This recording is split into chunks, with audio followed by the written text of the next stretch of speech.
সবার প্রথমে আপনি নিজের প্রতি কৃতজ্ঞতা জ্ঞাপন করা শুরু করুন। বন্ধুরা, এই অসাধারণ প্রসঙ্গটাকে কেন্দ্র করে আজকে আমি আপনাদের একটি পোষ্য কুকুর এবং তার মালিকের সুন্দর একটি গল্প শোনাবো। চ্যানেলে নতুন হলে সাবস্ক্রাইব করতে ভুলবেন না এবং অবশ্যই গল্পটি ভালো লাগলে একটা লাইক আশা করব। সঙ্গে থাকুন ভিডিও শেষ পর্যন্ত। কমলেশবাবু শহরে বসবাসকারী বেশ অবস্থা সম্পন্ন একজন ব্যবসায়ী। তিনি নিজের একটি ফ্ল্যাটে নিজের পরিবারের সাথে বসবাস করতেন। কমলেশবাবুর পরিবারে ছিল ওনার স্ত্রী, ওনার এক ছেলে এবং আদরের একটি ছোট মেয়ে। কমলেশবাবু মেয়ে যখন ক্লাস 7-এ ওঠে এবং খুবই ভালো রেজাল্ট করে, তখন মেয়ের বহুদিনকার বায়নাতে কমলেশবাবু একটি ছোট্ট কুকুরের ছানা কিনে এনেছিলেন মেয়েকে খুশি করার জন্য। কারণ কমলেশবাবুর মেয়ের নাকি খুবই স্বপ্ন ছিল সে ছোট থেকে একটি কুকুরের ছানাকে লালন পালন করে বড় করে তুলবে, তার সাথে খেলাধুলা করবে, তাকে আদর যত্ন করবে, তাকে ভালোভাবে প্রতিপালন করবে। ছোট ছোট বাচ্চাদের ছোট কুকুরের ছানা পোষা নিয়ে যে স্বপ্নটা থাকে আর কি। কাজেই মেয়ের বহুদিনের শখ পূরণ করার জন্য এইবারেই মেয়ের পরীক্ষার রেজাল্ট বেরোনোর পরে কমলেশবাবু মেয়ের সামনে একটি ছোট্ট দামি কুকুরের ছানা নিয়ে হাজির হলেন। সেটা দেখে ওনার মেয়ে রুমি তো আনন্দে আত্মহারা হয়ে পড়ল। তাকে নিয়ে খেলাধুলা করা, তাকে আদর যত্ন করা, তাকে খাওয়ানো, ঘুম পাড়ানো ইত্যাদি নানান রকম কাজকর্মে রুমি ব্যস্ত হয়ে পড়ল। কমলেশবাবু, ওনার স্ত্রী এবং ওনার ছেলে সকলেই সেই কুকুরটাকে খুব ভালোবাসতে শুরু করলো। মেয়েটির সাথে সাথেই ধীরে ধীরে সেই কুকুরটাও হয়ে উঠল কমলেশবাবুদের পরিবারের আরও একজন সদস্য। অর্থাৎ বর্তমানে কমলেশবাবুর পরিবারের সদস্য সংখ্যা হলো 5 জন। কমলেশবাবু নিজে, ওনার স্ত্রী, ওনার মেয়ে, ওনার ছেলে এবং ওনাদের একমাত্র পোষ্য ছোট্ট কুকুরটি, যার নাম রেখেছিল লিও। যাই হোক, এইভাবে দেখতে দেখতে একটা বছর লিওকে সঙ্গে করে নিয়ে ওনাদের বেশ ভালোভাবেই কেটে গেল।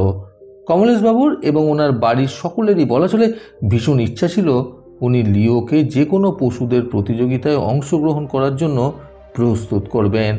এই জন্য তিনি একজন ভালো কুকুরের ট্রেনার খুঁজছিলেন, যারা কিনা কুকুরদের খুব সুন্দরভাবে ছোট থেকে ট্রেনিং দিয়ে সমস্ত প্রতিযোগিতায় নিপুণ করে তোলে।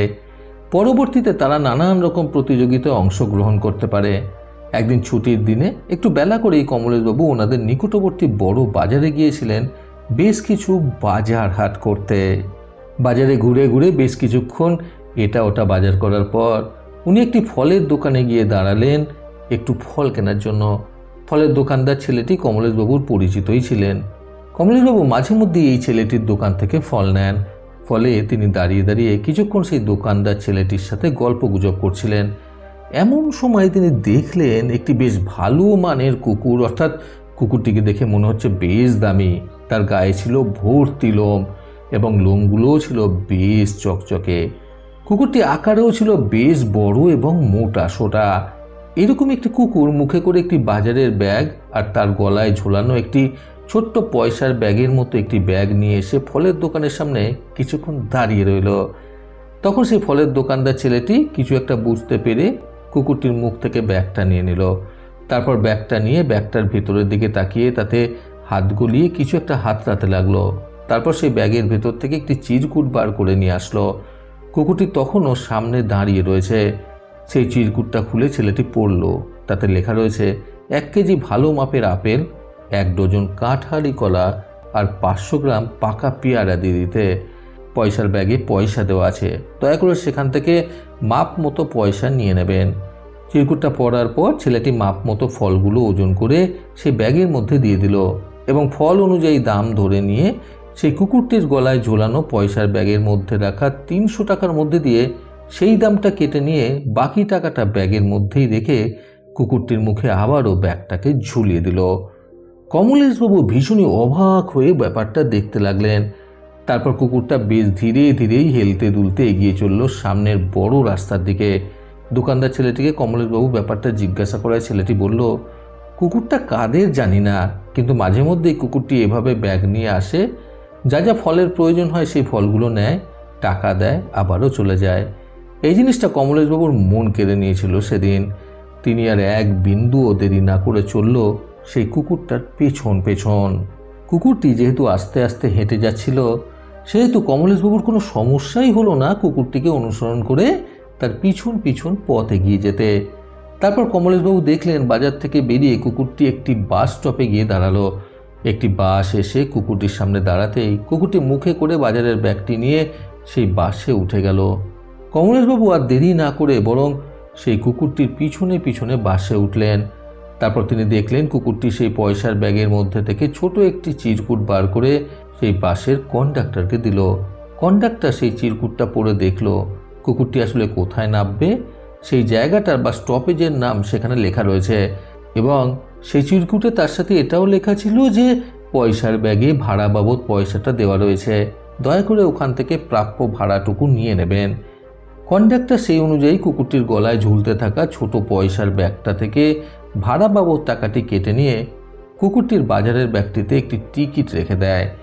এই সকল কিছু বাসের মধ্যে দাঁড়িয়ে দাঁড়িয়ে দেখতে দেখতেই কমলেশবাবু ভীষণই অবাক হয়ে যাচ্ছিলেন।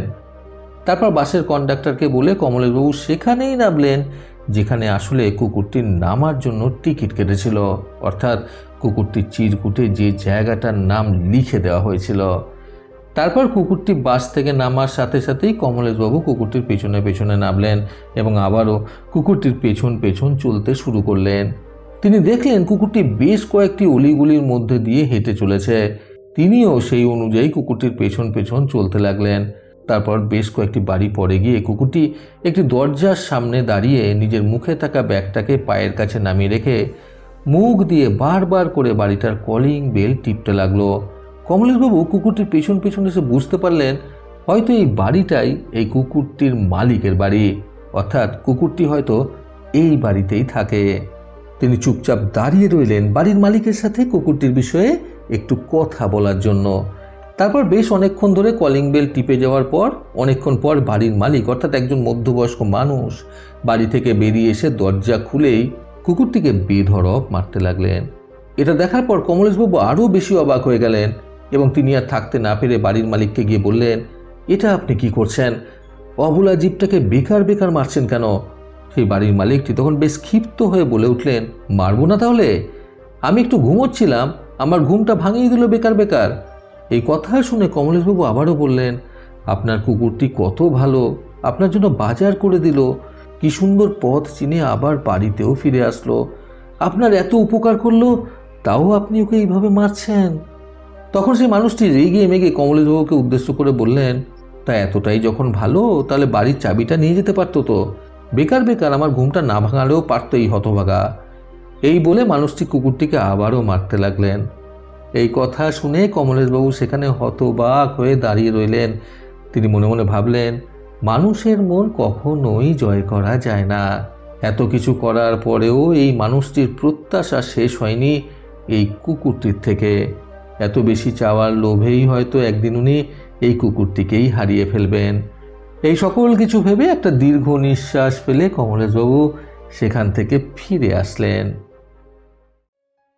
বন্ধুরা, নিজের প্রতি কৃতজ্ঞতা জ্ঞাপন করতে আজকের এই সুন্দর গল্প থেকে শিক্ষণীয় 3টি কথা সর্বদা মনে রাখুন।